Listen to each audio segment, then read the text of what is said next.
Made up my mind to die, John, and to die without your knowing it. As I repelled this fearful thought in a manner highly fortifying, the tender hue flowed back again into her famished lips and cheeks, and a softer brilliance glistened from the depth of her dark eyes. She gave me one little shrunken hand, and I could not help a tear for it. "After all, Mistress Lorna," I said, pretending to be gay, for a smile might do her good, "you do not love me as Gwenny does, for she even wanted to eat me." "And shall, afore I have done, young man," Gwenny answered, laughing. "You come in here with them red cheeks, and make us think of sirloin. Eat up your old bit of brown bread, Gwenny. It is not good enough for your mistress, bless her heart. I have something here such as she never tasted the like of, being in such appetite. Look here, Lorna, smell it first. I have had it ever since 12th day, and kept it all the time for you. Annie made it. That is enough to warrant it good cooking." And then I showed my great mince pie in a bag of tissue paper, and I told them how the mince meat was made of golden pippins finely shred, with the undercut of the sirloin, and spiced and fruit accordingly, and far beyond my knowledge. But Lorna would not touch a morsel, until she had thanked God for it, and given me the kindest kiss, and put a piece in Gwenny's mouth.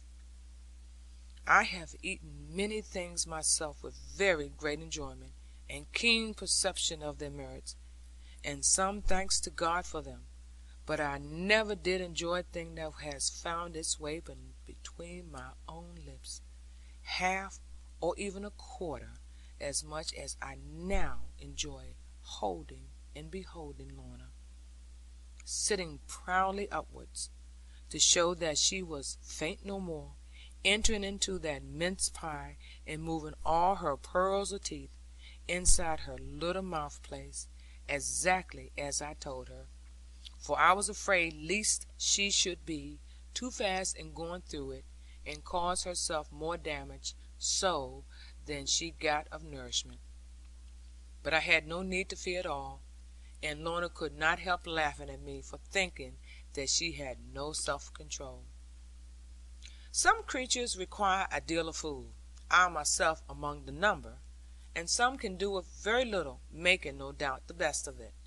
I have often noticed that the plumpest and most perfect women never eat so hard and fast as the skinny and 3/4 ones. These last be often ashamed of it, and eat most when the men be absent. Hence it came to pass that Lorna, being the loveliest of all maidens, had as much as she could do to finish her own half a pie; whereas Gwenny Carfax, though generous more than greedy, ate up hers without winking, after finishing the brown loaf. And then I begged to know the meaning of this state of things. "The meaning is sad enough," said Lorna, "and I see no way out of it. We are both to be starved, until I let them do what they like with me." "That is to say, until you choose to marry Carver Doone, and be slowly killed by him?" "Slowly no, John, quickly. I'd hate him so intensely, that less than a week would kill me." "No doubt of that," said Gwenny. "Oh, she hates him nicely then, but not half so much as I do." I told them that this state of things could be endured no longer; on which point they agreed with me, but saw no means to help it. For even if Lorna could make up her mind to come away with me, and live at Plover's Barrows farm, under my good mother's care, as I had urged so often, behold the snow was all around us, heaped as high as mountains; and how could any delicate maiden ever get across it? Then I spoke with a strange tingle upon both sides of my heart, knowing that this understanding was a serious one for all, and might burn our farm down, if I warrant to take you safe, and without much fright or hardship. Lorna, will you come with me?' 'To be sure I will, dear,' said my beauty, with a smile and a glance to follow. 'I have small alternative to starve, or go with you, John. Gwenny, have you courage for it? Will you come with your young mistress?' 'Will I stay?' cried Gwenny, in a voice that settled it. And so we began to arrange about it, and I was much excited. It was useless now to leave it any longer. If it could be done at all, it could not be too quickly done. It was the Counsellor who had ordered, after all other schemes had failed, that his niece should have no food until she would obey him. He had strictly watched the house, taking turns with Carver, to ensure that none came nigh in bearing fruit or comfort. But this evening they had thought it needless to remain on guard, and it would have been impossible, because themselves were busy offering high festival to all the valley, in right of their own commandership.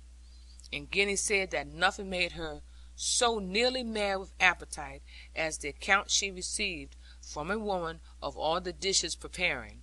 Nevertheless she had answered bravely: 'Go and tell the Counsellor, and go and tell the Carver, who sent you to spy upon us, that we shall have a finer dish than any set before 'em.'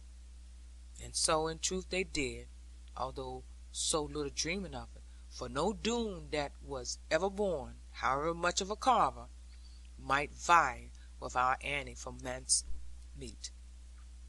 Now while we sat reflecting much, and talking a good deal more, in spite of all the cold, for I was never in a hurry to go, when I had Lorna with me, she said in her silvery voice, which always led me so along, as if I were a slave to a beautiful bell: 'Now, John, we are wasting time, dear. You have praised my hair till it curls with pride, and my eyes till you cannot see them, even if they are brown diamonds, which I have heard for the 50th time at least, though I never saw such a jewel. Don't you think it is high time to put your snowshoes, John?' 'Certainly not,' I answered, 'till we have settled something more. I was so cold when I came in, and now I am as warm as a cricket. And so are you, you lively soul, though you are not upon my hearth yet.' 'Remember, John,' said Lorna, nestling for a moment to me, 'the severity of the weather makes a great difference between us, and you must never take advantage.' 'I quite understand all that, dear; and the harder it freezes, the better, while that understanding continues. Now do try to be serious.' 'I'll try to be serious; and I have been trying 50 times, and could not bring you to it, John. Although I am sure the situation, as the Counsellor says at the beginning of a speech, the situation, to say the least, is serious enough for anything. Come, Gwenny, imitate him.' Gwenny was famed for her imitation of the Counsellor making a speech, and she began to shake her hair, and mount upon a footstool. But I really could not have this, though even Lorna ordered it. The truth was that my darling maiden was in such wild spirits, at seeing me so unexpected, and at the prospect of release, and of what she had never known, quiet life and happiness, that like a warm and loving nature, she could scarcely control herself. 'Come to this frozen window, John, and see them light the stack fire. They will little know who looks at them. Now be very good, John. You'll stay in that corner, dear, and I will stand on this side, and try to breathe yourself a peephole through the lovely spears and banner. Oh, you don't know how to do it? I must do it for you. Breathe 3 times, like this and that, and then you rub it with your fingers, before it has time to freeze again.' All this she did so beautifully, with her lips put up like cherries, and her fingers bent half back, as only girls can bend them, and her little waist thrown out against the white of the snowed up window, that I made her do it 3 times over, and I stopped her every time, and let it freeze again, so that she might be the longer.